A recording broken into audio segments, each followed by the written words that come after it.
due to the Panama Papers scandal at the end of October.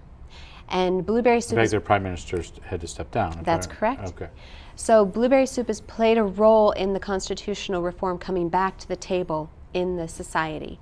So I'm there to document that. I'm there to document these very interesting elections. We actually think that this is the time that the Constitution back to Parliament. So it's a very interesting time to be So a little there. bit of context here. Yes. So one is, and I'm sorry, I'm going to give the movie away if you haven't seen it yet. It's not like Silence of the Lambs or The Sixth Sense. No, it's a thriller, yeah. No, you can go online and find out what happened.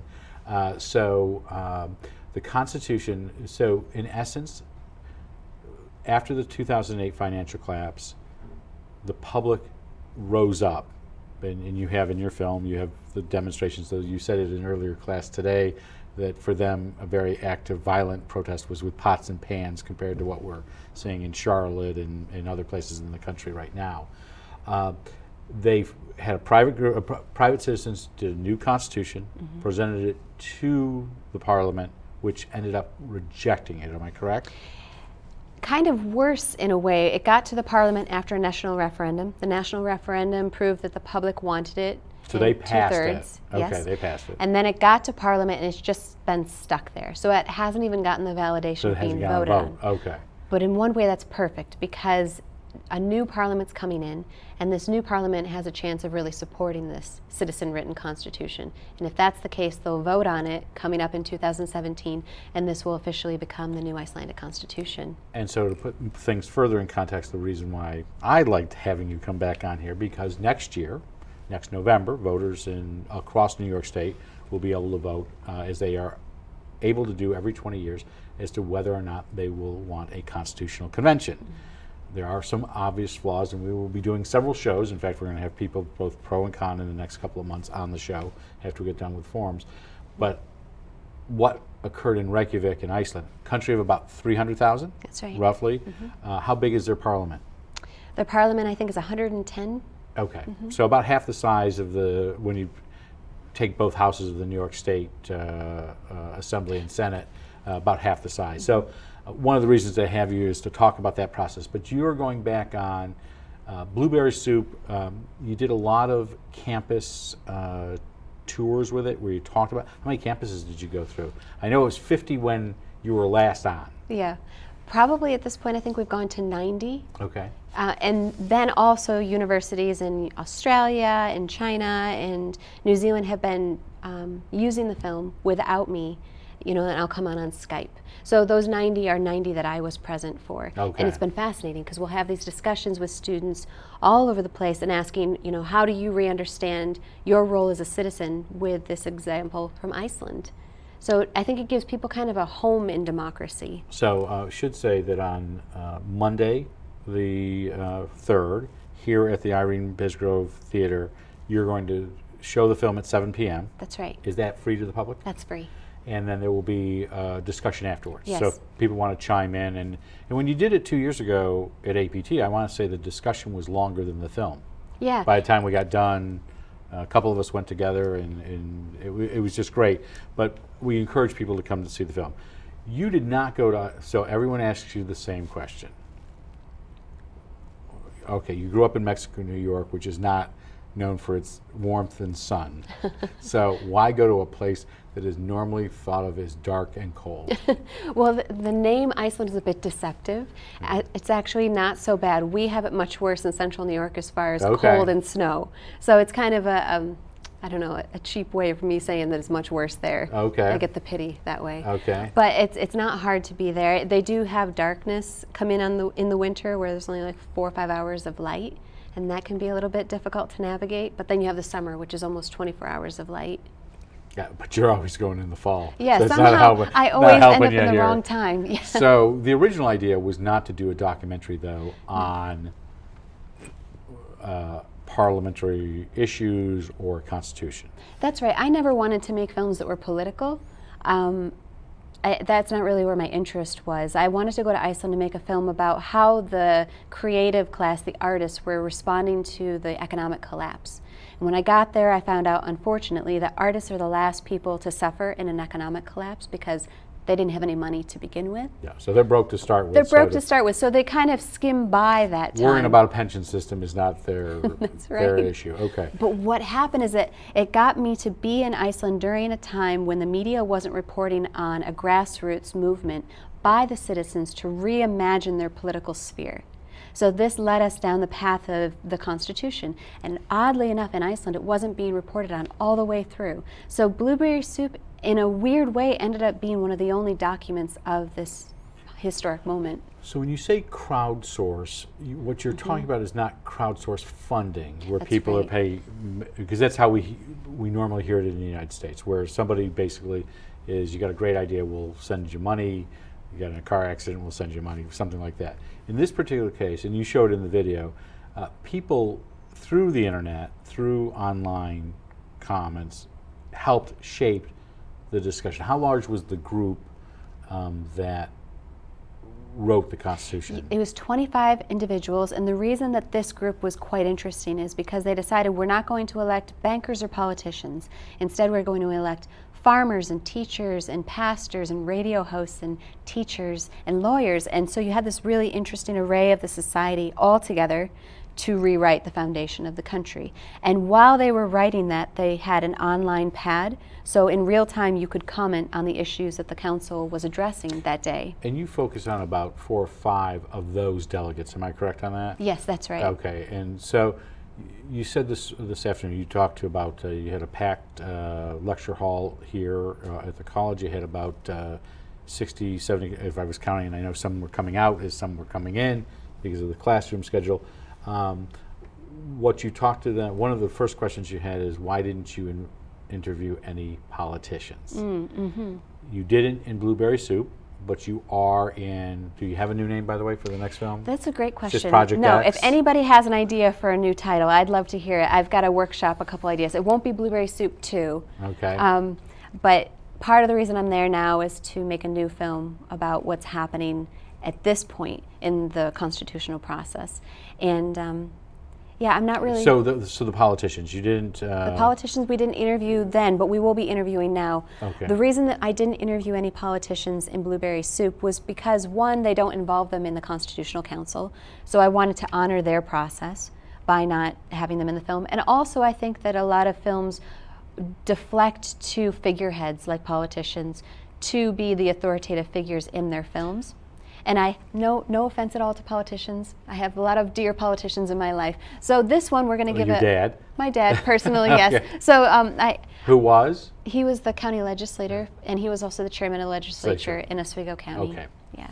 And we should say that only because we have a Fulton campus as well. Sure, So, yeah. well, I asked that because one of the items with the New York State constitutional process right now, as it is configured, and we'll be doing shows on this for the next year and a half, is that elected officials, including senators and assemblymen, can sit in the Constitutional Convention. Iceland deliberately did not have members of parliament in their process, correct? That's right. Okay. So you're going back, you're interviewing. Will they talk to you now? If you, again, love the film, but you obviously come with an eye towards, at the very end, where you say, it stalled. And if you don't walk out of that film saying, damn, why didn't they move it along? How do politicians who are up there, who are now in the middle of this Panama Papers scandal and everything else that's going on, are they willing to talk to you?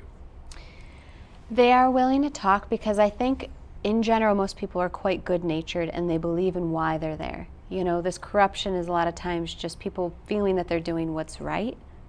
And that's what I'm experiencing. But some people that I've tried to speak with have Google searched Blueberry Soup and realized that it's quite not slighted, but it's quite in favor of the new constitutional process. So I think that they're a little bit more hesitant to speak to me. But I'm breaking down those walls. Okay. Yeah. Not a big country, and it's, it basically, population-wise, would be, it's smaller than Syracuse, Cuyahoga County, and that area. Yeah, and half of the population lives in the capital. So you have a really condensed population. So I can call up someone and say, I'd like to speak to the Prime Minister. Oh, that's my cousin. I'll call them right now. And so the access is really just phenomenal for... Well, at the rate they're going through prime ministers, everybody might get a chance by the time this is all done. That's right. So for context, again, I don't mean to overuse that word, but one of the pieces here that maybe people don't understand is how bad it got in Iceland in 2008. So we know in the United States we're on the verge of financial collapse. You can see too big to fail if you want to see an acted out version of the financial situation.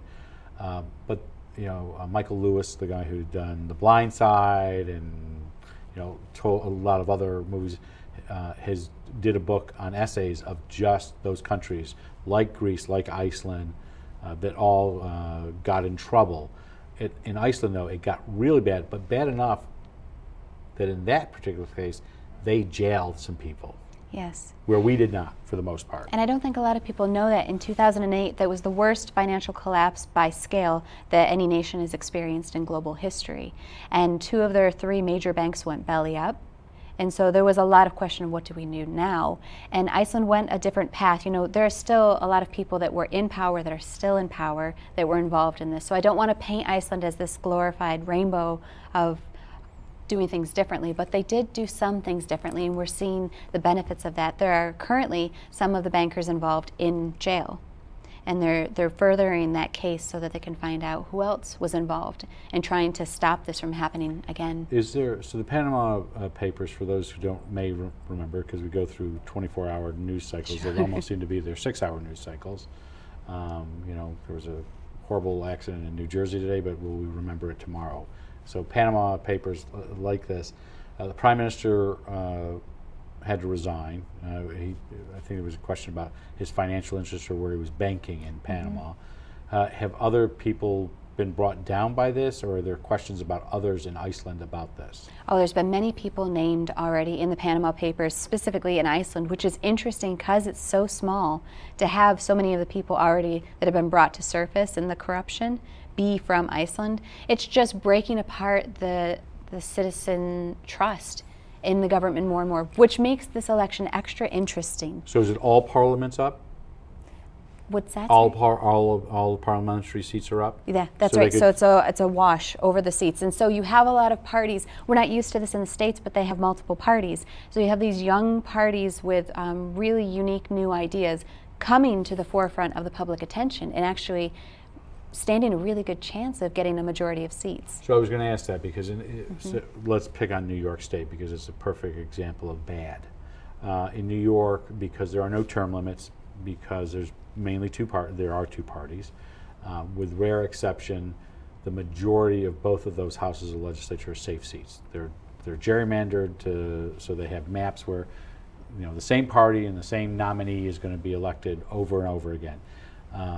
That may not be the case in Iceland. Am I correct on that? That's correct. And one of the things that will happen with the new constitution is that they'll have term limits put in that weren't there before, such as the president doesn't really have an identified term limit in Iceland. So this is a new rule? Yeah. Okay. So these will be not yet either. So once it's implemented, the new constitution. If the new constitution, okay. Yes.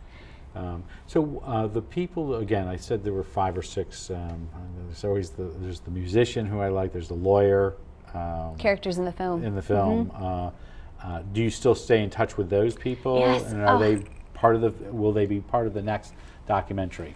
They're paramount in the next documentary because since you and I met, those people that you'll see in the film still care very much, and they're carrying the torch for this discussion in the society, because Icelanders are so tired and mistrusting that anything good can happen because they've been dealing with their own sea of corruption, that they don't believe that this new constitution can happen. Wasn't somebody on that panel, didn't they just have the baby at Yeah, there was someone that was... So that child may be going to college by the time this is all done, right? I know, yeah. They'll get to vote on if it. they want to come to Cuba, we'll always take them. But I'm definitely working with a number of the people that were interviewed in Blueberry Soup, and we've been working together to spread a global awareness about what this meant to them and what this means to us. So Iceland and obviously the United States, where else are you showing the film, or who else is tagging on to this film? Because obviously in those two particular cases, you're an American. It's obviously about Iceland, but where else are people interested in because of what happened? For different reasons, I'm seeing a lot of attention in Greece and Spain. Greece because of their own turmoil. Spain because of the Catalonian independence movement that's gaining a lot of speed. Scotland, after Brexit, talking about their own possible That is independence. Brexit is being what? Explain what it is. Brexit is how a new decision that England, that the UK will be separate from the EU, Right. which is a contentious issue, very Which much impacts Scotland, which is its own separate entity. Yeah, so other smaller nations won't have a choice about leaving the EU. So there's now an idea that countries like Wales and Scotland and Northern Ireland might leave the UK so that they can still be in the EU. So kind of shifting gears. Yeah. You went to school here from when to when? I went to school, it was so long ago now, but I still hold it close to me. I went to school from 2000 to 2003, I believe. Okay. And then from here I went to Ryerson University, which is in Toronto, to study in film. And it was actually because of CCC's trips to Toronto that I was even exposed to that program. So I owe a great deal to So did you go to the here. film festival that was in Toronto? I did go to the film Okay. festival, yes. Saw the celebrities on the red Oddly carpet. enough, booked a hotel in Toronto during the film festival. It was very interesting. Probably So, very expensive, huh? no, I think it was a fluke. I did it on Priceline, so that's a different story. But anyway, so you did your years here at Cayuga. Yeah. You were obviously an alum. I know that Mary Creever from the Alumni Association gave you this pen. You did alumni voices today to students. So let me a bit about the Brunel. First of all, who's Professor Brunel? Professor Brunel was this amazing professor that we had at Cayuga that unfortunately passed away, and he impacted so many students. He had this just like really brilliant personality, and he found a way of like reaching inside of you and pulling out these nuggets Did you take of courses amazing. from him? I didn't, but I knew him because just being social, and then I had all these friends that had classes with him, and so he was somebody that people would constantly bring up. He affected my life in such a big way. And his legacy is that he set aside some funds, and every 2 years there are Brunel scholars who come here. You're for the fall, and I believe there'll be somebody for the spring who come on campus to talk to students. So That's so right. with that, you did a session today with a class. What else are you doing between now and Wednesday when you fly back to go watch election watching? Mm-hmm. By the way, are they more interesting there than here? The elections? No, right now we're much more interesting. Okay, just thought I'd ask. But what I'm doing right now is Monday we'll be teaching another class, a documentary film class. So I've been lucky enough to partner up with Steve Keeler from the telecom department, and we're teaching students how to make a documentary from start to finish, and that will be shown in the second week of December at the Auburn Public Theater. So that would be really interesting to see those student films as well. And the whole theme of it is documentary and democracy. And will the general public be able to go to that? That's right. It'll be free, and we'll have a reception, so people are welcome to come. And I think it's going to be really interesting to see those different voices bring about these short films and how these students feel about these issues right now. So why do this again? You did it 2 years ago. Mm-hmm. I think that it's an opportunity for us to recap, because after I saw you, the film went on these wild university tours, and since then this film has kind of had a role in the process that it was out to document, which I think in itself is kind of fascinating. So I want to ask several follow-ups. You had some really interesting questions today. How much does a film like this cost to make? That is hard to peg because it's been going on for so long. I started filming Blueberry Soup in 2008, and I finished editing the film in 2013. So that's like a long time of just trying to get piecemeal. You had tossed out the number 500,000 today, but Yeah. you said there are some ways that you don't have to necessarily raise that money. This is something I wish I knew a long time ago, is that you can actually find ways of making your projects happen outside of just getting a large can you grant. give us the two examples So you one of the used? examples was we went to Or three Iceland, or whatever. and I asked a few hotels, if I made a commercial for them, if they would give us some free hotel rooms, and they did. And then I called up restaurants in Iceland and asked if they gave us some free dinners, and I posted something on social media, would they help us? And that kind of went on like that, asking for the little bits that we needed as So the in-kind timeline. services, you did the In-kind same with a services. coat? Yes, I contacted a sportswear company, and I said, I'm going to be in Iceland. We're going to where it's very cold. Could you possibly give me a coat? And they did. Same thing. So are they thanked in the film? Yeah. They are, Mhm. okay. The thank list goes on for a very long time because of that. But I've been so moved to see group of people just come up and say, yo, I think that these discussions are important too, and I'm willing to do my part and help you realize this vision. But there is the part that where we do hear, because we hear about the movie business and we hear about, forget divorces, Angelina Jolie and Brad Pitt and Sandra Bullock, and they make all this money. Documentarians are not exactly known to be in that top 1%. Am I correct on that? I had a film teacher once, she said, how many of you here would like to be filthy rich? And so many raised their hands, and she said, you should not be documentary filmmakers. Start right off the off the bat, and she was right. So how do you make a living while you're up in Iceland right now? Because there's, I mean, you flew here, you're going to fly back. You're going to spend some time up there. You're going to be in, are you staying with somebody? Or are you in a hotel? At this rate, you might want to rent a place. I'm actually renting a place this time. Yeah. How do you cover your costs? Well, this time around I got much more lucky, I suppose, in that I have a grant from Berkeley that's supporting this, and they were one of the first universities that screened Blueberry Soup, so they have stayed as a supportive figure of this process throughout. So do you teach at other venues other than Cuga?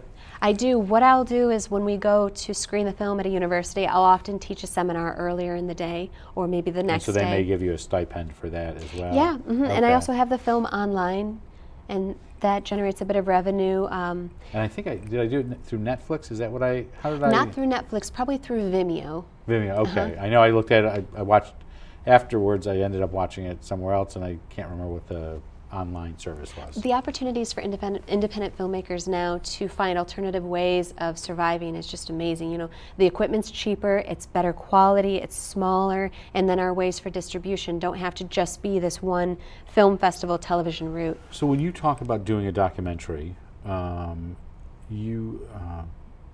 you went up there the first time, it was you and a film crew of 36?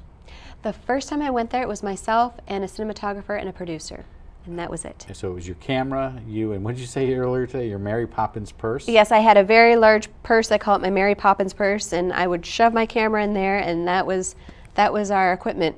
So people who have most likely watched for the last 25 minutes and have not seen the film, they're saying, why has he not asked the big question?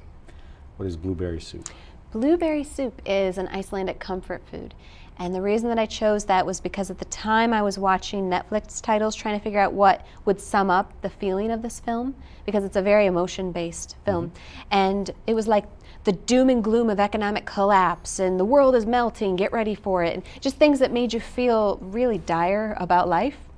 And I wanted something that was more about hope and about something close to Iceland. And kind of I like the metaphor of we're all in the soup together. But it's also translatable. It's translatable, so it wasn't an Icelandic word. I don't know if you've seen a lot of Icelandic words, but have. they're very hard for us to pronounce. Yes. So when I read Michael Lewis, again, who I think is great, I usually get it on disc because I'm not going to understand the words otherwise. So, so with this, again, people say Iceland. Do you have family that was there, or did you just pick a country that just, well, this sounded like a great place to go? Honestly, Did you like Icelandic music before? I really loved Icelandic music, and that's probably what drew me there at first, but what kept me there was this intrinsic sense of democratic change that I wanted to bring back home. So maybe that's where I saw myself, as seeing an example put forward that we could take from back in the States. So this is your first documentary, Blueberry Soup is your first documentary? It's the first one of this scale. I've made smaller documentaries before this. So what is a post Blueberry Soup or tangerine salad or whatever you're going to call the I guess you don't want to call it iceberg salad. What's it seems like you have a political bent, but you're not political. Are you going to stay into that genre of what's going on? Because there's a whole world of problems. There's a globe of them. Is that where you want to stay, or do you say, well, I want to go off in this other direction? I wish I could answer this with you for my own well-being so that I could start mapping that out. But honestly, I never wanted to make a political film, and it kind of took me.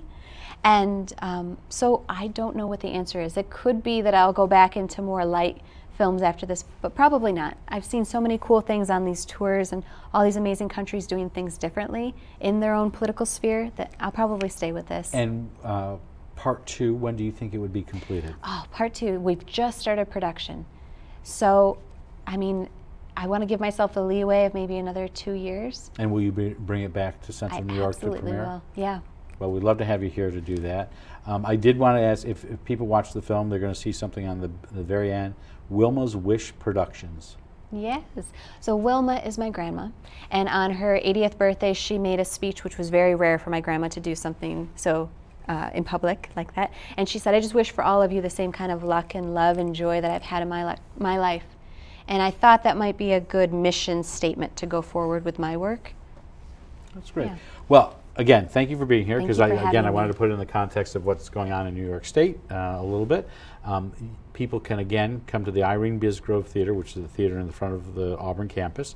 It's 7 p.m. on Monday, October 3rd, for a free showing of Blueberry Soup. How long is the movie? About 90? The movie is 70 minutes. 70 minutes. So, and then there'll be a discussion if people want to stay. But it's a great movie. It is worth seeing. So we highly recommend it to you. But we want to thank our 2016 Brunel visiting scholar, Eileen Jerrett, for joining us today.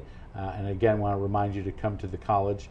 There is no cost to this on Monday night. It is a great film to watch, not only for what is going on in Iceland, but the bigger context of what's going on in the world, and even in a microcosm in New York State.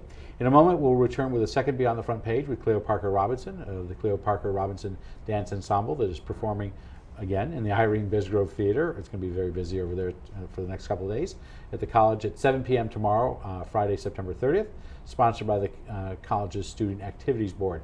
On Tuesday the 4th, we will feature a discussion with city officials on a new parks plan that they have designed on Inside Government. And then on Beyond the Front Page, we'll have Tracy Ververs, the new executive director of the Cuyahoga County Chamber of Commerce and the Cuyahoga Economic Development Agency, on to talk about her new job, as well as their upcoming event in October. Next Thursday, the 6th, we will have New York State Senator John DeFrancisco, one of our great guests, in the studio for an extended interview next Thursday. So we would hope you'll join us for that. Later in the month, we'll be hosting, as we normally do, a number of annual political forums. We'll have the candidates for the State Assembly and Senate. The race for the 126th Assembly District is set for Tuesday, November 1st, with incumbent Gary D. Finch and returning challenger Diane Dwyer. We hope to bring you 3 other forums as well. Before we go, though, we would like to let you know that you can let us know your thoughts and ideas for future guests or questions at Inside Government or Beyond the Front Page. You can send your questions by email to cozguytho@aol.com, or by mail to Inside Government or Beyond the Front Page, 141 Dunning Avenue, Auburn, New York, 13021. I'm Guy Cosentino for Cuyahoga Community College. I want to thank you for watching. We hope you have a good night and a great tomorrow, but stick around for a discussion on dance.